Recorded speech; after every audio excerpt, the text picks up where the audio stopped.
नमस्कार दोस्तों, मेरे यूट्यूब चैनल पे आपका स्वागत है। इस वीडियो लेक्चर में मैं आपके पास और एक क्वेश्चन लाया हूँ और इस क्वेश्चन के चलते डिस्कशन करेंगे। In the figure masses m1 m2 and m, देखिए तीनों जो मासेस है, एक मासेस m है और एक m1 है और एक m2 है। m2 और m आपका ग्राउंड पे है और m1 block capital M block के ऊपर है। तीनों की मास दे रखा है। तो m1 की मास 20 kg है, तो इसकी जो मास है वो 20 kg है। उसके बाद M2 की मास 5 kg है, उसकी मास 5 kg है। उसके साथ साथ जो कैपिटल M है उसकी मास क्या है 50 kg, इसकी मास क्या है 50 kg। तो तीनों को मासेस दे रखा है। और उसके बाद क्या पूछा है, the coefficient of friction between M and ground, यानी कि ये जो कैपिटल M है और ग्राउंड है, तो उनमें से जो यानी उनके बीच में जो कोफिशिएंट ऑफ फ्रिक्शन होगा वो क्या होगा, जीरो होगा। तो इसमें जो कोफिशिएंट फ्रिक्शन है वो क्या है, जीरो है, कोई फ्रिक्शन नहीं मिलेगा M को। और उसके बाद पूछा है कि इसकी जो मास M2 है और उसके बाद जो मास M1 है, तो M2 और M1 तो उन दोनों को फ्रिक्शन फोर्स मिलेगा। इसको ग्राउंड की वजह से मिलेगा और M1 को ब्लॉक कैपिटल M की वजह से मिलेगा। तो M2 को जो ग्राउंड की वजह से मिलेगा वो फ्रिक्शन फोर्स क्या होगी, M2 को जो ग्राउंड की वजह से मिलेगा, ओके, तो इस दोनों का कोफिशिएंट फ्रिक्शन क्या है 0.3 है। 0.3 इस दोनों का कोफिशिएंट फ्रिक्शन क्या है 0.3 है। ये हमको क्वेश्चन में दे रखे हैं। और क्वेश्चन में ये भी आपको पूछा है कि जो पुलिस है और स्ट्रिंग है वो दोनों मास से कंसीडर करोगे, और दोनों पुलिस के बीच में जो स्ट्रिंग गया है वो क्या है वर्टिकल है, कंप्लीटली क्या है वर्टिकल है। और आपकी जो मासेस और पुली के बीच में जो स्ट्रिंग गया है, ये वाला जो स्ट्रिंग है वो कंप्लीटली क्या है हॉरिजॉन्टल। तो ये दोनों कंप्लीटली हॉरिजॉन्टल है और ये आपका कंप्लीटली वर्टिकल रहेगा मोशन के दौरान। मोशन के टाइम पे ये आपका कंप्लीटली वर्टिकल रहेगा और ये दोनों आपका कंप्लीटली हॉरिजॉन्टल रहेगा। ये सब कुछ पूछा है इसमें, ये क्वेश्चन में आपको ये सारी चीज इंस्ट्रक्शन दिया गया है। उसके बाद ये कि सब्जेक्टिव टाइप क्वेश्चन है, जेईई एडवांस में एक बार पूछा था। तो इस क्वेश्चन में आपका दो क्वेश्चन इसमें पूछा है। तो एक पूछा है कि इस कैपिटल M का हमको फ्री बॉडी डायग्राम बनाना है और जितने सारे फोर्सेस वो कैपिटल M एक्सपीरियंस कर रहा है उसको भी डिनोट करना है। तो पहले हम क्वेश्चन ए को चलते, तो इसको इरेज कर लेता हूं। तो कैपिटल M की जब फ्री बॉडी डायग्राम बनाएंगे, देखिए क्या हो रहा है। ये जो कैपिटल M को इस दिशा में फोर्स F मिला है, जब इस दिशा में फोर्स F मिलेगा तो क्या होगा, ये जो कैपिटल M है तो इस तरफ स्लाइड करेगा, तो ग्राउंड की वजह से उसको तो कोई फोर्स मिलेगा नहीं, फ्रिक्शन फोर्स। जब ये स्लाइड करेगा तो देखिए इस M1 के रेस्पेक्ट में यानी कि आप M1 फ्रेम पे हो, यानी आप M1 पर बैठे हो और आप ऑब्जर्व कर रहे हो, तो M1 के रेस्पेक्ट में M अगर स्लाइड होगा, ओके, स्लाइड होगा या स्लाइड होने का कोई पॉसिबिलिटी है, तो किस डायरेक्शन में होगा, ऑब्वियसली इस डायरेक्शन में होगा। तो यानी कि M1 इस डायरेक्शन में स्लाइड हो रहा है, तो उसको जो फ्रिक्शन फोर्स मिलेगा ऑब्वियसली इस डायरेक्शन में मिलेगा। किस डायरेक्शन में, इस डायरेक्शन में। तो अगर मैं M1 की बात करूं, किसकी, M1 को, यानी सॉरी M को, तो उसको इस डायरेक्शन में फ्रिक्शन फोर्स मिलेगा। क्या मिलेगा, फ्रिक्शन फोर्स। तो क्वेश्चन में दे रखा है इस फ्रिक्शन फोर्स को मैं F1 से डिनोट करूं। तो ये जो फ्रिक्शन फोर्स है उसको मैं F1 से डिनोट कर, ठीक है। उसके बाद क्या पूछा है, उसके बाद देखिए ये दोनों जो पुलिस है इस पर M1 पे फिक्स्ड है, M जो ब्लॉक है उस पे कनेक्टेड है। तो उन दोनों पुली पे जो भी फोर्सेस एक्सपीरियंस होगा इस दोनों पुली को, वो किसको एक्सपीरियंस होगा, कैपिटल M को। तो जब भी आपका स्लाइड होगा उस तरफ, देखिए इस पुली भी स्लाइड होगा, जब पुली इधर मूव करेगा तो आपका जो स्ट्रिंग क्या होगा, मूव करेगा। पुली मूव करने का मतलब क्या होता है, पुली से स्ट्रिंग कनेक्टेड है तो स्ट्रिंग भी मूव करेगा। तो जब स्ट्रिंग मूव करेगा तो इस ब्लॉक को टेंशन T फोर्स मिलेगा, ओके, किसकी वजह से, पुली की वजह से। तो अगर इस ब्लॉक को टेंशन T फोर्स मिलता है, ऑब्वियसली इस पुली को रिएक्शन फोर्स की तरफ क्या मिलेगा, इस डायरेक्शन में T फोर्स मिलेगा। ओके, तो पुली कनेक्टेड है तो पुली को क्या मिलेगा, इस डायरेक्शन में टी फोर्स मिलेगा। तो अगर इस पुली को इस डायरेक्शन में टी फोर्स मिलता है, यानी कि आपका जो पुली क्या होता है, एक्सटेंड होता है इस डायरेक्शन में, तो ये भी स्ट्रिंग क्या होगा, नीचे की तरफ एक्सटेंड होगा। तो नीचे की तरफ क्या होगा, एक्सटेंड होगा, यानी एक्सटेंड होने का मतलब क्या है, नीचे की तरफ पुल्ड होगा टेंशन टी के परिमाण में। अगर ये वाला स्ट्रिंग नीचे टेंशन टी के परिमाण में पुल्ड होता है, तो ये वाला स्ट्रिंग को, ओके, क्योंकि ये जो फोर्स होता है कौन देता है, ये वाला स्ट्रिंग से जो कनेक्टेड है, ओके, ये आपको फोर्स देता है टी फोर्स। तो ऑब्वियसली ये जो स्ट्रिंग है, इस स्ट्रिंग को कितना फोर्स देगा, टी फोर्स देगा, किस डायरेक्शन में, अपोजिट डायरेक्शन में, ओके। तो ऑब्वियसली क्या होगा, ये जो टेंशन टी ट्रांसमिट हो रहा है, ओके, ये जो टेंशन टी ट्रांसमिट हो रहा है, क्योंकि आपका ये जो ब्लॉक है वो क्या हो रहा है, इस स्ट्रिंग को टेंशन टी फोर्स देता है यहाँ पर, तो इस स्ट्रिंग को भी टेंशन टी फोर्स मिलेगा। तो इस पॉइंट में भी टेंशन टी फोर्स के साथ क्या हो गई, पुल होगा इस तरह का। तो आपकी जो ब्लॉक M1 होगा तो उसको टेंशन टी फोर्स मिलेगा। तो जब M1 को टी फोर्स मिलता है इस डायरेक्शन में, इस पुली को टेंशन फोर्स टी मिलेगा किस डायरेक्शन में, इस डायरेक्शन में। तो इस पुली को टेंशन फोर्स किस डायरेक्शन में मिलेगा, टी। कौन देगा फोर्स, ब्लॉक देगा, कौन देगा, ब्लॉक देगा।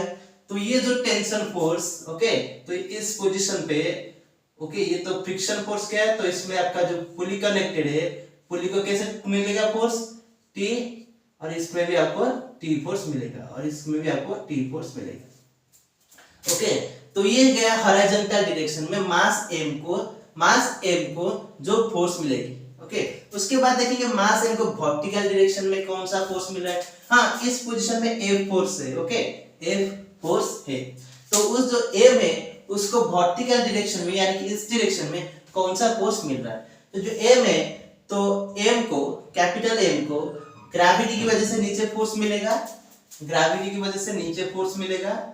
और उसके बाद क्या होगा, जब ये ब्लॉक आपका इसके ऊपर रहेगा तो उसकी ग्रेविटी की वजह से फोर्स है, तो इस ब्लॉक को M1G ग्रेविटी की वजह से फोर्स मिलेगा। जब इसको M1G फोर्स मिल रहा है तो ये जो ब्लॉक है, ये जो ब्लॉक है, तो ब्लॉक इस ब्लॉक के साथ, कैपिटल M के साथ अटैच हो रहा है, तो ये कैपिटल M क्या देगा, उसको नॉर्मल फोर्स देगा और अपवर्ड दिशा में। तो उसको नॉर्मल फोर्स मिलेगा अपवर्ड डायरेक्शन में। नॉर्मल फोर्स M मिलेगा किस डायरेक्शन में, अपवर्ड डायरेक्शन में। तो जब उसको नॉर्मल फोर्स मिलेगा अपवर्ड डायरेक्शन में, किसको मिलेगा, इसको, तो ये स्मॉल m1 क्या करेगा, स्मॉल m1 भी नॉर्मल फोर्स n डालेगा नीचे की डायरेक्शन में, किस डायरेक्शन में, नीचे की डायरेक्शन में। किसको, कैपिटल M को, न्यूटन एक्शन रिएक्शन, ओके। तो इसको नॉर्मल फोर्स मिलेगा नीचे की तरफ से, n फोर्स, ओके। तो ये था इस जो मास m है उसकी फ्री बॉडी डायग्राम, ओके। तो इतने में पहला जो बीट था, पहला क्वेश्चन जो पहला बीट था वो हमारा खत्म हो गया। उसके बाद सेकंड बीट को हम चलेंगे। तो सेकंड बीट में क्या पूछा है, देखिए वो क्या इंस्ट्रक्शन दे रखा है। देखिए ये जो ब्लॉक है, उस ब्लॉक और क्या, ये जो कैपिटल M है उसके सरफेस में उसको जो फ्रिक्शन फोर्स मिलेगा, सपोज हो F1, तो मैं पहले से F1 लिख दिया है, ओके। और इसको जो ग्राउंड की वजह से फ्रिक्शन फोर्स मिलेगा, सपोज हो F2।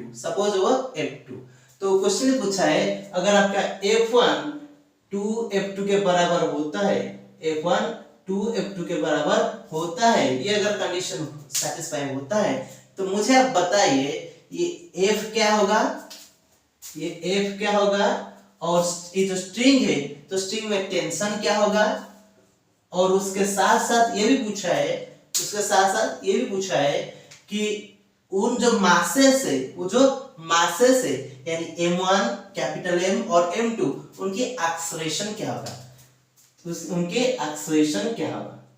देखिए उनकी तीनों की एक्सेलरेशन क्या होगा। जो एक्सेलरेशन पूछा है वो ग्राउंड के रेस्पेक्ट में पूछा है, इन तीनों ब्लॉक का एक्सेलरेशन ग्राउंड के रेस्पेक्ट में क्या होगा। तो चलिए उस क्वेश्चन का सॉल्यूशन करते हैं।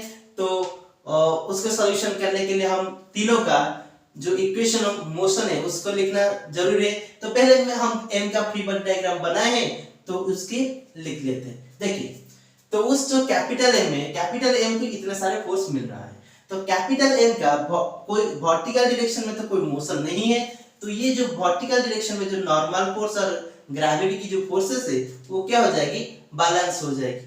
ओके, तो नॉर्मल फोर्स, क्योंकि हाँ और एक फोर्स रह गया कि इसको जो फोर्स मिलेगा ग्राउंड की वजह से, ओके, ग्राउंड की वजह से, सपोज वो क्या है N1, सपोज वो क्या है N1, तो वो नॉर्मल फोर्स N1 किसको मिलेगा, ग्राउंड की वजह से उस मास M को, तो ये फोर्स क्या हो जाएगी, बैलेंस हो जाएगी।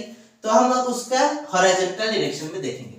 तो हॉरिजॉन्टल डायरेक्शन में सपोज ये आपका जो कैपिटल M है A नॉट एक्सेलरेशन के साथ राइट साइड को मूव करता है, A नॉट एक्सेलरेशन के साथ राइट साइड को मूव करता है, तो क्या होगा, राइट साइड को क्या फोर्सेस है, F है, ओके, और क्या है फोर्सेस देखिए, तो ये दोनों जो ये टेंशन क्या है, डाउनवर्ड है, वर्टिकल है, तो ये दोनों कैंसिल हो जाएगा, और ये जो टेंशन है राइट साइड को है और लेफ्ट साइड को है, तो ये दोनों कैंसिल हो जाएंगे, क्योंकि ये जो दोनों टेंशन है ये लेफ्ट साइड को है और ये राइट साइड को है, तो वो दोनों कैंसिल हो जाएंगे।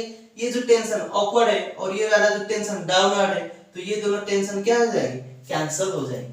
तो इसका मतलब ये जो फोर्स यानी जो ब्लॉक को कोई भी टेंशन, नेट टेंशन फोर्स नहीं मिल रहा है, तो सिर्फ उसको कौन सा फोर्स मिल रहा है, कैपिटल F और उसके साथ फ्रिक्शन, कौन मिल रहा है, फ्रिक्शन फोर्स।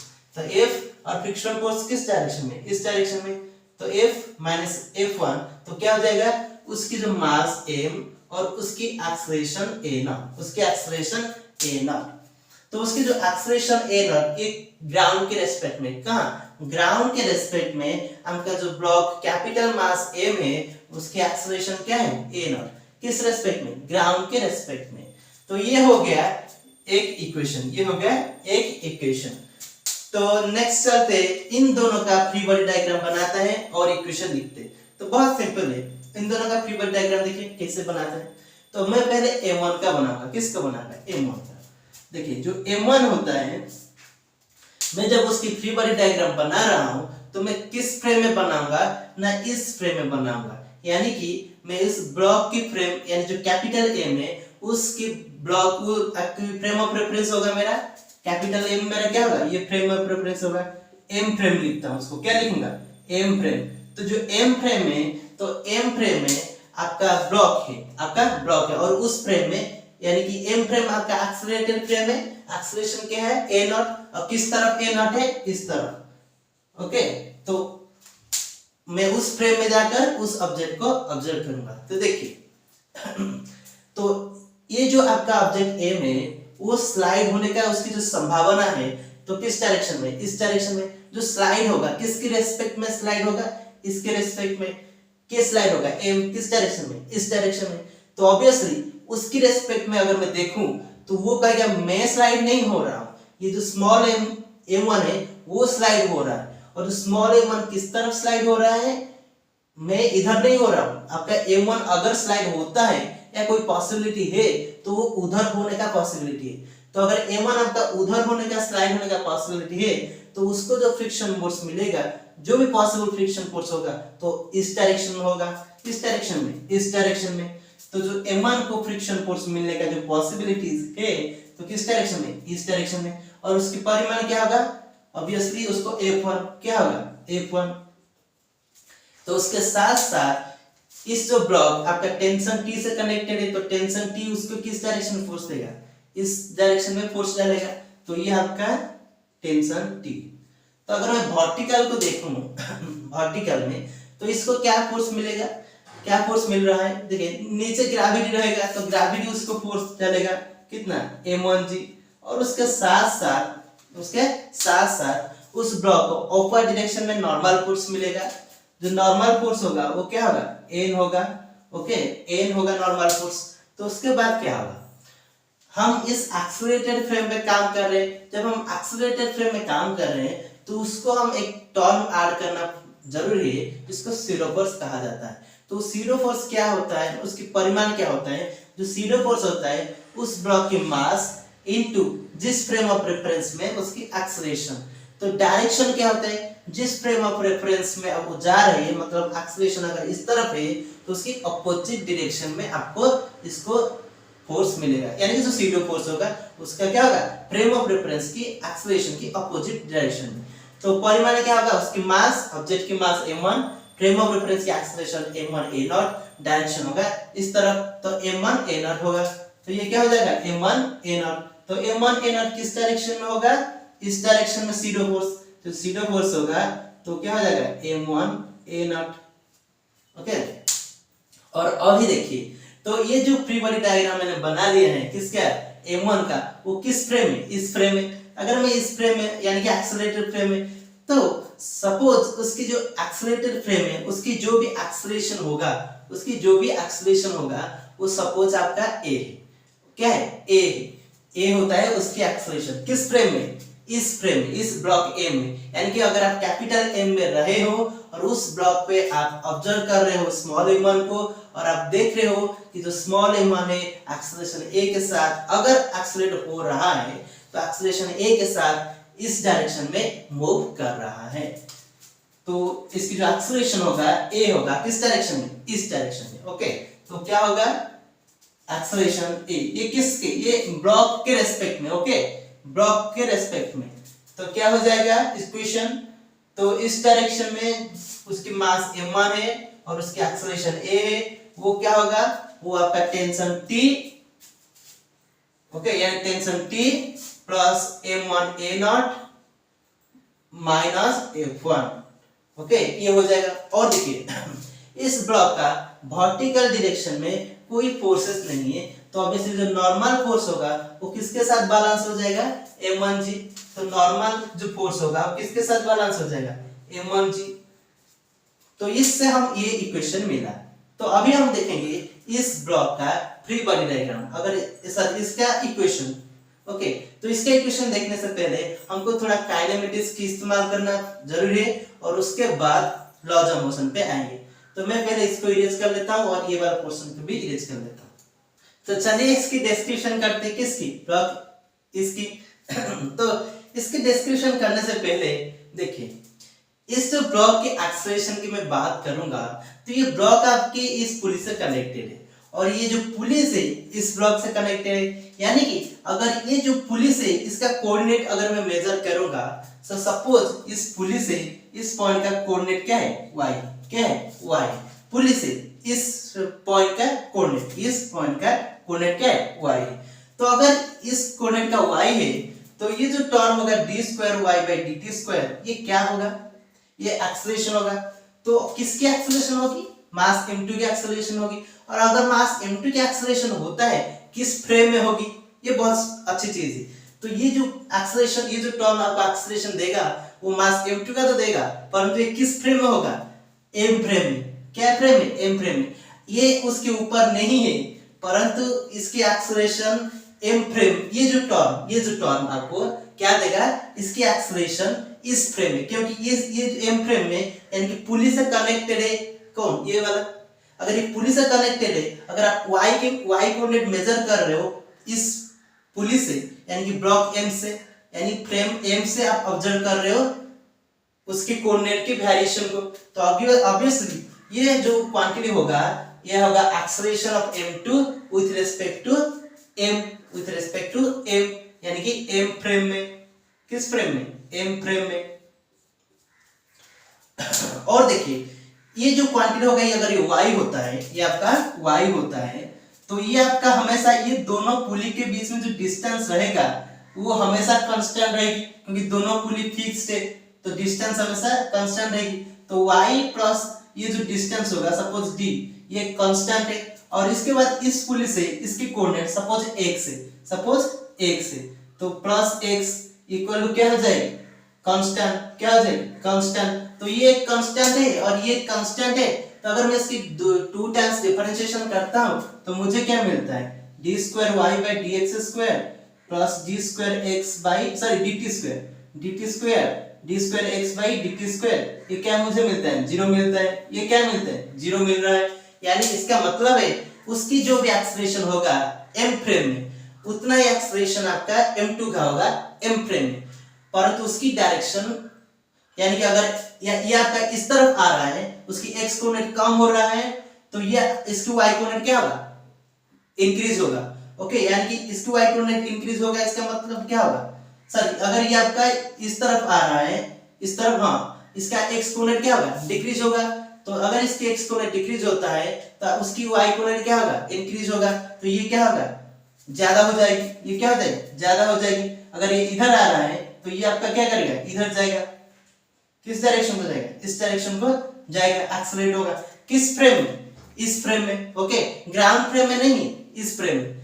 तो अगर आपका ये एक्सेलरेट ए होता है इस डायरेक्शन में, तो आपका m2 इस डायरेक्शन में एक्सेलरेट होगा। कितना है, ए एक्सेलरेशन, कितना है, ए एक्सेलरेशन। तो इसका एक्सेलरेशन क्या हो गया, ए हो गया। किस फ्रेम में, m फ्रेम में। तो इसको भी स्यूडो फोर्स, उसका भी स्यूडो फोर्स एक्सपीरियंस होगा। तो उस जो मास m2 का अगर हम लॉज ऑफ मोशन में फ्री बॉडी डायग्राम बनाएंगे तो क्या होगा, देखिए ये आपका m2 है। तो m2 का स्लाइड होने का जो संभावना है, तो किस डायरेक्शन में, क्योंकि टेंशन फोर्स T मिल रहा है, इस डायरेक्शन को टेंशन फोर्स T मिल रहा है। तो अगर उसका स्लाइड होगा तो ऑब्वियसली राइट साइड को होगा। किस डायरेक्शन होगा, राइट साइड को होगा। तो अगर राइट साइड को वो क्या होता है, ट्रांसलेट होता है, यानी कि स्लाइड होता है राइट साइड डायरेक्शन में, तो उसको जो फ्रिक्शन फोर्स मिलेगी किस डायरेक्शन मिलेगी, अपोज करेगा फ्रिक्शन, इस डायरेक्शन में। क्या करेगा, इस डायरेक्शन में। तो इस डायरेक्शन में फ्रिक्शन, तो क्या हो जाएगी, ये T हो जाएगी और ये आपका फ्रिक्शन फोर्स F हो जाएगी, ये फ्रिक्शन फोर्स F हो जाएगी। तो इसमें और एक क्वेश्चन है, ये जो स्लाइडिंग हो रहा है, ये जो स्लाइडिंग हो रहा है वो किस में हो रहा है, ग्राउंड पे हो रहा है। ग्राउंड पे स्लाइडिंग होने का पॉसिबिलिटी क्या है, इस डायरेक्शन में। किस डायरेक्शन में, इस डायरेक्शन में। परंतु जो एक्सेलरेशन A होता है, एक्सेलरेशन A उसका क्या है, इस तरफ। किस फ्रेम में, m फ्रेम में, ओके। तो जो आपको फ्रिक्शन जो फोर्स मिलेगी वो देखेगा कि आपका ऑब्जेक्ट स्लाइड किस तरफ हो रहा है, उसका एक्सेलरेशन नहीं देखेगा, किस तरफ स्लाइड हो रहा है, ओके। अगर उसके एक्सेलरेशन भी देखेगा, अगर एक्सेलरेशन इस ग्राउंड के रेस्पेक्ट में ऑब्जर्व किया जाएगा, उस m फ्रेम पे नहीं, ओके। तो उसकी जो स्लाइड होने का पॉसिबिलिटीज है इस डायरेक्शन को है, ग्राउंड के रेस्पेक्ट में, क्योंकि ग्राउंड उसको फ्रिक्शन फोर्स दे रहा है। तो फ्रिक्शन फोर्स इस डायरेक्शन में मिलेगा। तो जो फ्रिक्शन फोर्स होगा वो F, इसको क्या कंसीडर किया जाएगा, F2। क्या है, F2। तो ये F2 होगा और टेंशन फोर्स इस डायरेक्शन में T होगा। तो उसके बाद उसको जो नॉर्मल फोर्स मिलेगा ऊपर की दिशा में, ऊपर की दिशा में उसको नॉर्मल फोर्स मिलेगा, सपोज जो क्या है, N2 है। क्या है, N2 है। तो उसको ग्रेविटी होगा नीचे की तरफ से, तो जो ग्रेविटी फोर्स मिलेगा वो क्या होगा, M2G। उसके साथ साथ क्या होगा, उसके साथ साथ क्या होगा, देखिए उसकी एक जीरो फोर्स हमको कैलकुलेट करना चाहिए, एक जीरो फोर्स कैलकुलेट करना चाहिए। तो जीरो फोर्स हम कैलकुलेट करेंगे तो उसमें जो जीरो फोर्स एक्सपीरियंस होगा तो वो किस डायरेक्शन में एक्सपीरियंस होगा, क्योंकि ये आपका ए नॉट एक्सेलरेशन के साथ जा रहा है, तो उसको जो जीरो फोर्स एक्सपीरियंस होगा इस डायरेक्शन में। किस डायरेक्शन में, इस डायरेक्शन में। तो उस डायरेक्शन में जीरो फोर्स कितना होगा, इसकी मास m2 और वो जो फ्रेम ऑफ रेफरेंस है उसकी एक्सेलरेशन a नॉट। तो m2 a नॉट उसकी यानी इसकी मास m2 होगा, एक्सेलरेशन a नॉट होगा। तो ये हो जाएगा उसकी फ्री बॉडी डायग्राम किस फ्रेम में, m फ्रेम में। किस फ्रेम में, m फ्रेम में। तो ऑब्वियसली ये आपका एक्सेलरेट होगा। अगर ये आपका इस तरफ एक्सेलरेट होता है a किस फ्रेम में, m फ्रेम में, तो ये आपका एक्सेलरेशन a होगा इस डायरेक्शन में, किस फ्रेम में, m फ्रेम में। तो उसकी जो इक्वेशन हो जाएगी, तो इक्वेशन क्या होगी,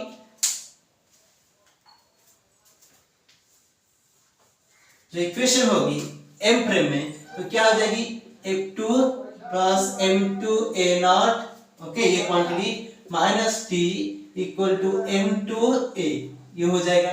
और ये जो नॉर्मल फोर्स n2 और m2g ये क्या हो जाएगी, बैलेंस हो जाएगी, क्योंकि इसका कोई वर्टिकल मोशन नहीं है।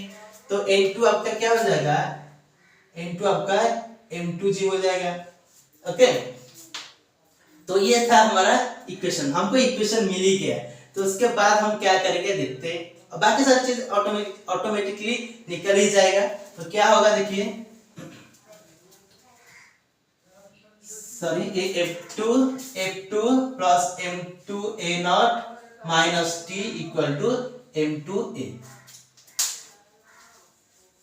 तो देखिए अभी क्या करेंगे, अभी हम क्या करेंगे, देखिए मुझे कैलकुलेट करना है फोर्स, टेंशन और एक्सेलरेशन ऑफ मासेस।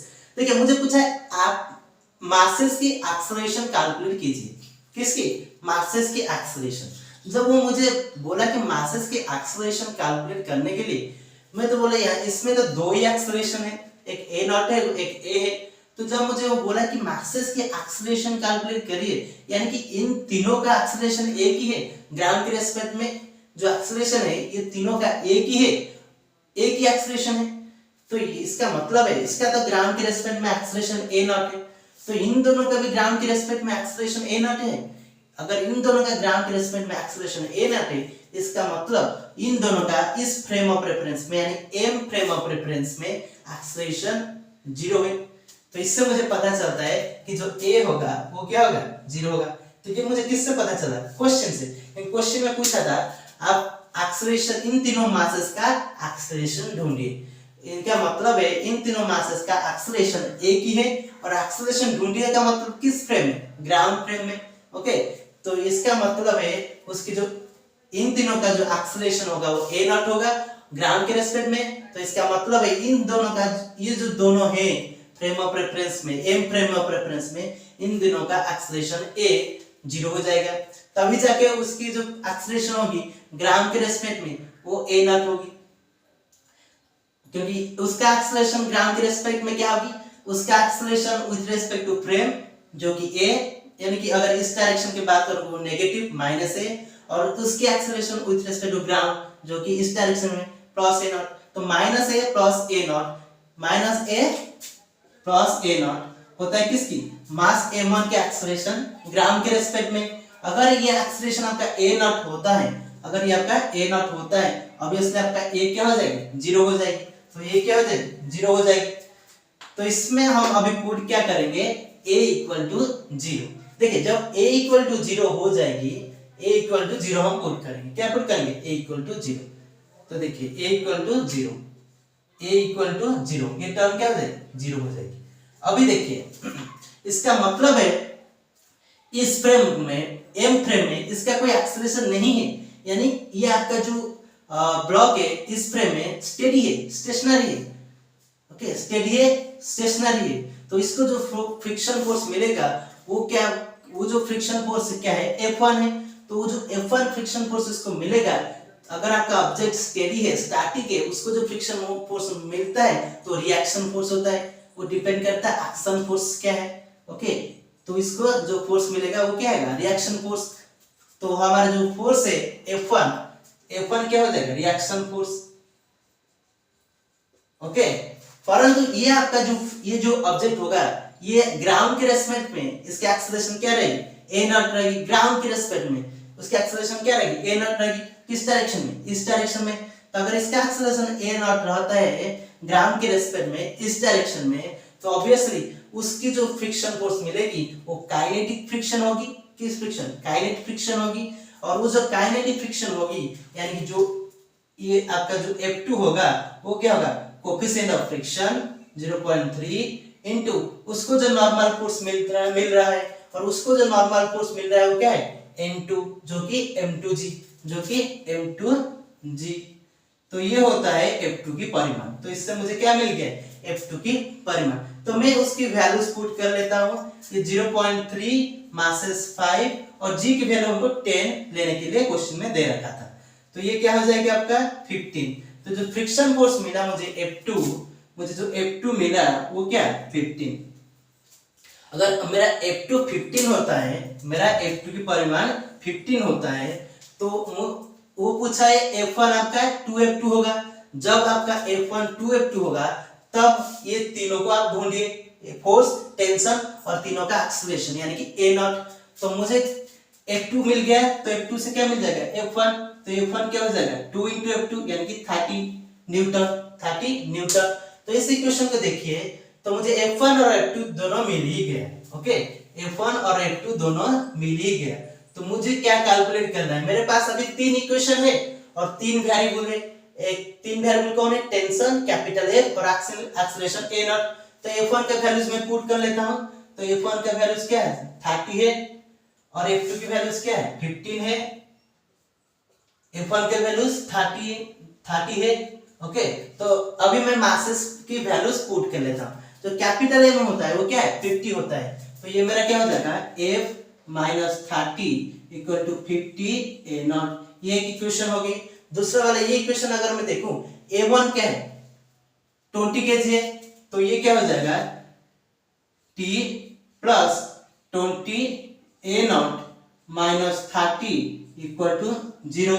और अगर इसको देखूं M2 क्या है 5 है, M2 क्या है 5 है, तो क्या हो जाएगी 15 plus 5 A naught minus T equal to 0। तो मुझे इससे क्या मिल गई, इस तीनों इक्वेशन मिल ही गया। और इस तीनों इक्वेशन से मुझे F ढूंढना है, टेंशन T ढूंढना है और एक्सेलरेशन A ढूंढना है। तो मैं बाकी सारी चीजों को इरेज करके ये तीनों को कैलकुलेट करता हूं। पहले हम किसको कैलकुलेट करेंगे, सपोज मुझे A नॉट को कैलकुलेट करना है एक्सेलरेशन, तो मैं क्या करूंगा, इस टेंशन को एलिमिनेट करूंगा। ओके, टेंशन को एलिमिनेट करूंगा तो ये दोनों इक्वेशन को मैं ऐड कर देता हूं। अगर ऐड करूंगा तो t कट जाएगा, तो 20 प्लस 5 क्या हो जाएगी 25 ए नॉट, 25 ए नॉट। उसके बाद माइनस 30 प्लस 15 क्या हो जाएगा माइनस 15 इक्वल टू 0। तो मुझे इससे ए नॉट क्या मिलेगी 15/25, जो कि क्या हो जाएगा 3/5 मीटर पर सेकंड स्क्वायर। ए नॉट क्या मिल जाएगी 3/5 मीटर पर सेकंड स्क्वायर। तो मुझे ए नॉट मिल ही गया जो कि 3/5 मीटर पर सेकंड स्क्वायर। अभी मुझे क्या करना है, अभी मुझे t कैलकुलेट करना है। तो t क्या हो जाएगी, टेंशन t अगर मैं कैलकुलेट करना चाहूंगा तो क्या हो जाएगा 15 प्लस 5 इंटू 3/5, जो कि क्या हो जाएगा 18 मीटर पर सेकंड स्क्वायर।